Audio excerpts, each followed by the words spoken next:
This unit, we're focusing on cognitive schemata, formerly called constructivism, which argues that we organize our experiences into cognitive structures. This might seem abstract, but a simpler explanation would be is that we categorize communication phenomena or dialogue into categories. So there are four categories of cognitive schemata: prototypes, personal constructs, scripts, and stereotypes. I'm going to be using my friend as an example to help explain each one, and I hope this inspires you to think of somebody you know that applies to one of these categories. The first one, a prototype, is an ideal representation of something. So my friend, who's an accountant, is always talking about his job and how many hours he works and how he's advancing within the firm.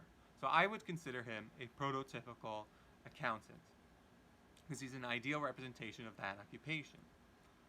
A personal construct is a bipolar mental yardstick of judgment.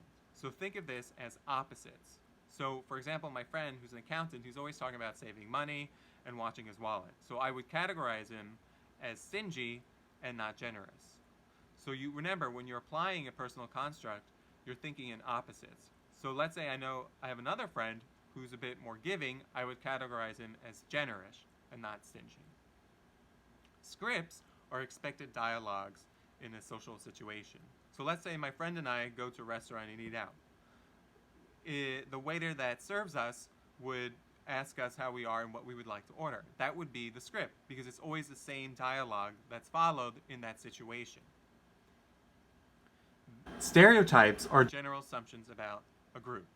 So, for example, my friend who's an accountant, he might not have the best sense of humor because maybe it's because he's an accountant. So I would create the stereotype that all accountants don't have a great sense of humor. But obviously we know that's not true, because remember, a stereotype is just a general assumption. So I'm hoping that my example was able to clear these categories of cognitive schemata up. And if you're still not sure about this concept, please send me an email or a message through Fuse. Thank you.